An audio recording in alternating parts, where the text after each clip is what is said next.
Kia ora everybody, and welcome to this lovely sunny Dunedin day for my floss tube number 5. It's beautiful outside today. I've just been for a walk, so still in walking clothes walking here, but anyway, I wanted to get this done. And I've got the door to my left there open and sun's coming in. It's beautiful. We may have a cat interruption, I'm not sure. One's asleep, but if she knows that I'm here and doing something, she might pop out, and she likes to lie on whatever I'm doing. So we'll see if we see Mildred at any stage. I've got a few bits and pieces, a variety of things. We'll put it all under a floss tube and I'll just show you it all. So I start today with a little finish of one of my, if you could see the pile I've got here, Annie B's 12 Days of Christmas stockings that I've been doing. So I had a little start. I think I had one French hen. I've now got 3 French hens. So that's just away at the moment till I feel like doing number 4. So that's that. Another piece I worked on was my travel red sampler. We went to Queenstown for a few days, so see here, this is a blackbird one from the Ooh La La book. Pretty sure it's Ooh La La. I finished that flower basket, and I think I did the 5 and 6 and the E maybe. Anyway, something along there to start doing the alphabet and stuff. So that's my work on that. I can't tell you what the fabric is, sorry, because I didn't bring my book in. But I'm doing it in this cottage garden thread called Bronte, and it's such a beautiful red. It's slightly variegated in it. I don't know if you can see on screen if it'll focus, but sometimes it almost goes a wee bit pinky raspberry, and other times it's red. It's such a beautiful colour, and it's a nice thread to stitch with, so I'm enjoying that when I travel. Next we've got Antoinette by European Reproduction Samplers. She stitched in Silks for You PR070, which I'm enjoying working with, unless I've got dry hands. So I've been making sure I put hand cream on every morning to get rid of the dry hands. Now, what have I done? I had this side of on that cartouche done, and I finished all of this side of the cartouche. So now, if you can see there, I've only got that bottom strip to do, and I started on that yesterday with the A. Sorry, it's all a bit wrinkled, but yeah, I was pleased to get all that done. And I've still got a little bit of that alphabet which comes in this bottom piece. So there's actually surprisingly quite a few alphabets in that bottom piece, so I may not be finished as soon as I thought I might be on it. So that's Antoinette from European Sampler Company. Samplers Berlin, is it? Sabine. Next one, because it's Sampler September, I've decided to work on something that I'd like to get finished this year, but I don't know if I will, and I'm very lucky to have the pattern because it's out of print. This is Mary Peacock, and she's an Eckworth sampler. I just loved it, love that middle motif, and those two there, I did them first. And I'm kind of changing the colours to match what's on the cover, because some of the samplers were a bit brighter. So she's going to be my Sampler September focus. I've finished a little bit on this ghost motif there, which actually shows up much better on the camera. And I've also finished this one at the top here, which in real life is kind of a ghost motif too. I've done that one, and I'm starting on this side one, which in the pattern puts me right up in this top, what are we, right, left hand corner, which is where I normally start a piece, but I wasn't sure on my linen size on that, so I started in the middle, but I'm going to have enough space to put it in, so that's fine. So that's where I am with Mary Peacock. There's lots of samplers that style that you can still get patterns of. I think Cross Stitch Antiques may have one that's in sort of those colours. I'm trying to think of my other ones. Maybe Scarlet Letter, I think. So that's kind of it for my cross stitch stitching. What else I've been working on stitching wise is, and this is a bit large, so well, I'll show you the little bit first. I've been doing all these little hexagons. I've started a project with Roxy's Journal of Stitchery, which you may have all seen on one of my last slow stitch video. So these little hexagons are going to go around the border. So I've got this beautiful tin from an op shop down in Gore for $2 or something, $3 maybe. And I've filled it full of cut up fabric. So that excites me. Doesn't take much. So I've been working on those. I think I need another 10 to go around the border. But I've got sitting beside me my piece that I've done, and this is a slow stitch piece. It's on a tablecloth that I loved. So you can see this is my top border here. These bigger hexagons I actually already had done for a quilt by Marg Sampson George called Fly Away With Me that I'm not going to finish. So I've decided to repurpose them. So I liked these little ones in between. So I've repurposed the corner sort of triangle shapes and that middle diamond shape. And then I'll see if I can scroll down a wee bit to show you what I've been working on.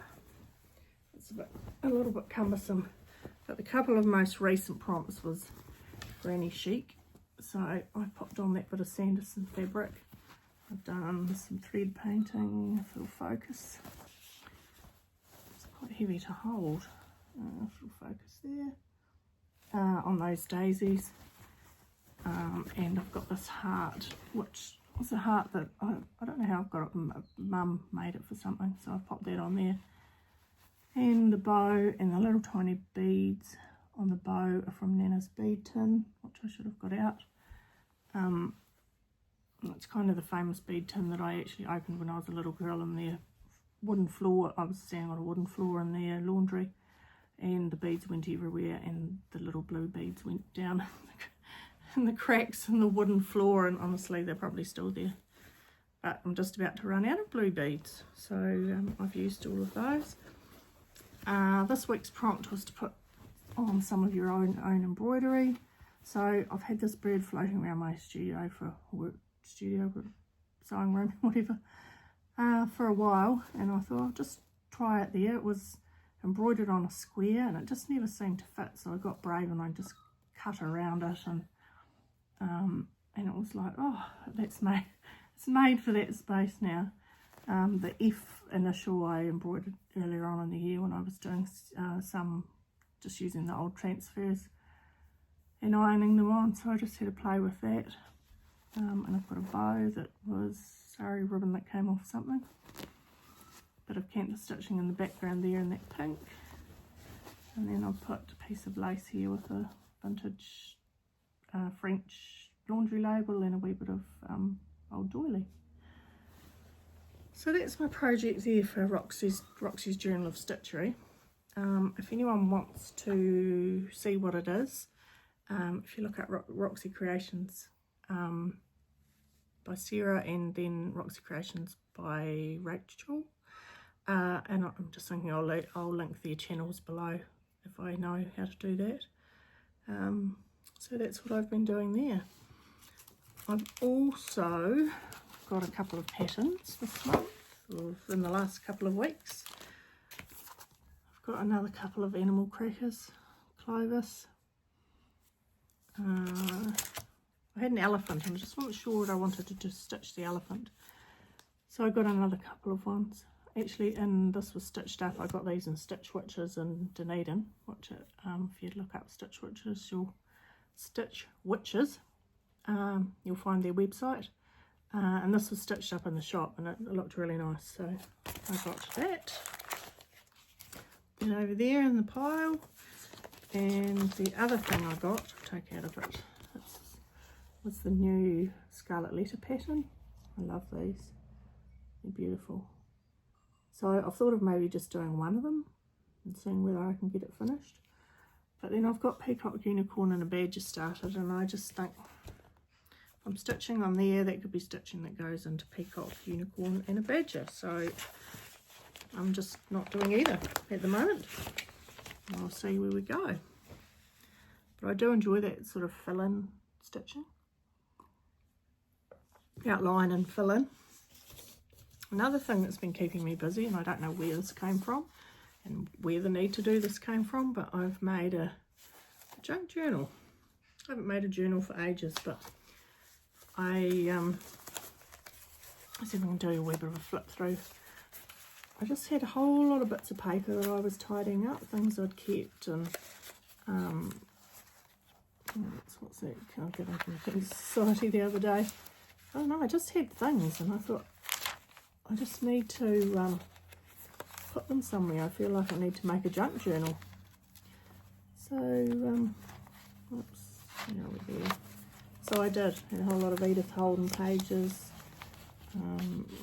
digitals, things like wrapping paper. I probably had it upside down for a minute. So I've done it with a hidden spine. And I'm just putting bits and pieces in it as this is wrapping from our, I don't know, meat from the butcher or something. When I'm having a bit of a tidy up and I just find digitals that I've got cut out, or bits of magazine. I went through a time of cutting out magazine pictures. So they are in here. There's one down the bottom there that I've popped in. So I don't even know what I'm going to, oh, there's a pussycat walking around. I don't even know what I'm going to do with it, but I'm just sticking bits and pieces in it as I find them. This was where do I see it poking out? A lovely bit of the end of a piano roll, writing and stuff on it. So I put that in there. That's from an old stitching magazine. So I put that in there. I need to glue that. The covers I used it was an old music book, so I've popped some of the pages in there. So it's just, I don't know, I just put all my papers in there. So I've done a hidden spine, so it's 4 signatures, and made a hidden spine, mainly because I'd actually already glued all of this on, and then I decided I can't really stitch through it, so I actually widened the spine. I used a bit of old lace, which I see after I put it on, it's got pears on it, which is really cool. Do like a pear image. So yeah, that's kind of been a bit of a work in progress when I feel, I don't know, feel like gluing something, or so I'll see where that goes. What have I got here? I've got a couple of samplers to show you. Oops, a new one and an old one. I'll start with the old one. This antique one. Who's she? Elizabeth Skidmore, August 1, maybe? I can't, there's something beside it. 1843. So she's one of my antique samplers that I'm pretty sure I picked this one up down in Milton, at the antique shop down in Milton. If you can see it properly. So she's lovely, nice border. And I do like the berry bowls in those trees. I like stitching those trees. And I like stitching berry bowls too, actually. They just seem to have a pattern to them when you stitch them that I enjoy.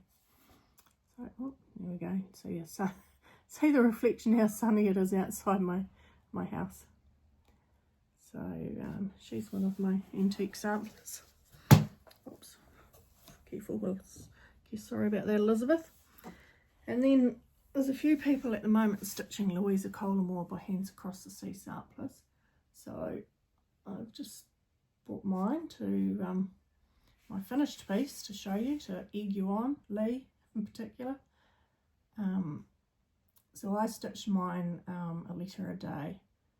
some days I did a couple of letters, or if I missed out I might do 3 or 4, but I was pretty diligent getting them all done. A letter or a band, and if they were big I would do half one day, half the next day.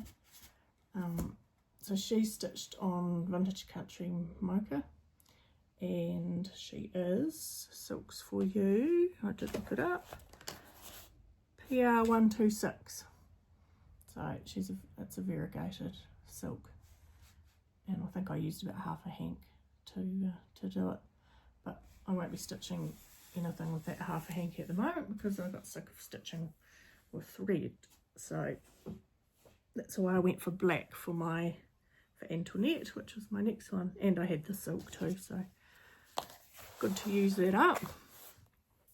I've got a couple of books here that I've found. This one, English Garden Embroidery. And I found this down in Port Chalmers in there's a lovely second-hand bookshop down there, and I paid $20 for it. I should never have paid $20, but I sort of thought, it's patterns. I know I'm showing you the pattern, but it's that sort of painted squares, and there's some nice bits and pieces that I might use in it. I do like that rose. I just sort of thought the man looked like he hadn't had any sales for the day, so I would buy a book off him. And then Murphy's Law, the very next op shop I went into, which was about 2 days later, and I've never seen this book before in all my time of going op shopping. What do I see? The first book I picked up for like $2 was this. I did like those roses there. So that's English Garden Embroidery. What year is that? Who's that by? Stafford Whitaker. By the same author, The Complete Strawberry. I'll have to look that up. And it looks like this is 1986. So I'm interested in what The Complete Strawberry is now. This is another second-hand one I've come across. The Royal School of Needlework, Book of Needlework and Embroidery. My clever reading backwards. So I've heard of Lanto Sin, is it? So I picked that up. This was only $3, so I was pretty excited to find that. And it's full of all sorts of bits and pieces, but it does have samplers. It's all different needlework, lace, over here, cover coming off.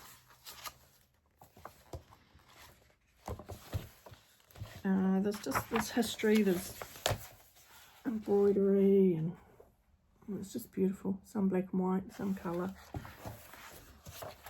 And it is from when? That's 1986 again. That must have been a good year for needlework. That beautiful lace around the contents page. Even that those feathers on the back are beautiful. So that's a nice sort of, it looks lovely in black and white even. A nice sort of history book on needlework for my craft library. I hope I haven't bumped the camera too much this time around. And then I found this book, which is a new one in Paper Plus the other day. I've never heard of it, never heard of The Art and Writings of Emily Cumming Harris.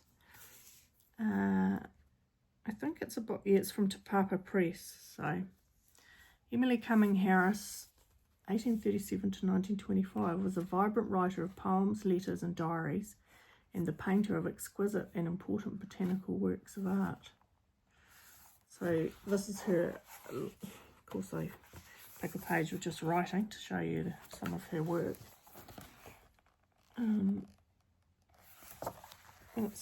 It's lovely, and her botanical, she's focused on New Zealand botanical pieces. I'll read you, what's that? Another one.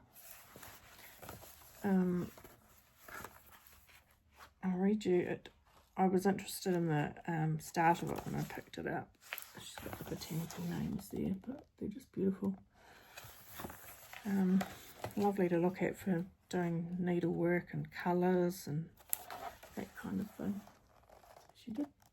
She did quite a lot, and I think she had 3 books that I read here.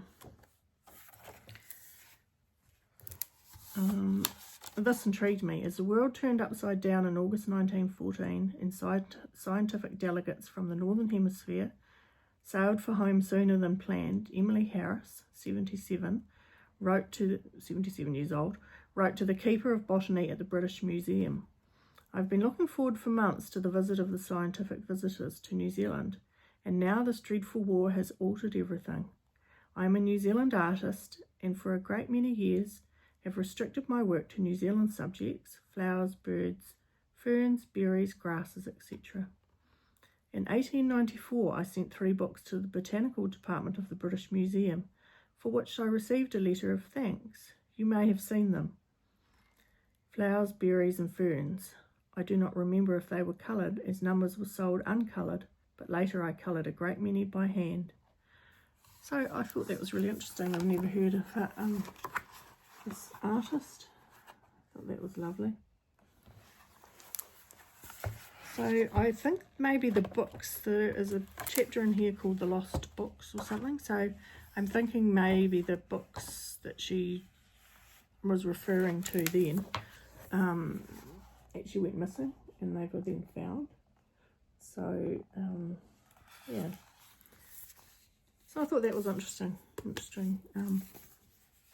Just New Zealand book about an artist, botanical artist that I'd never heard of. So I think that's all my bits this time actually.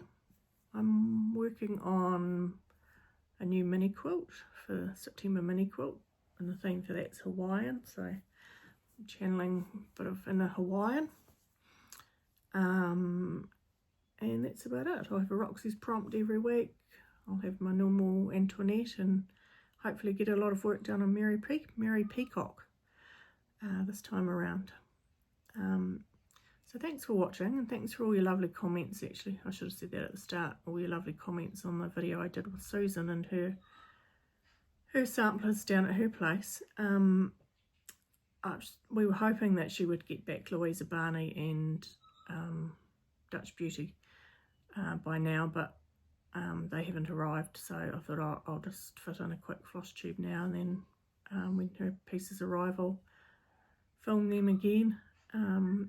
But yeah, I think she was quite blown away by all your lovely comments, so thank you for that, and I will see you later. Have a good day. Bye.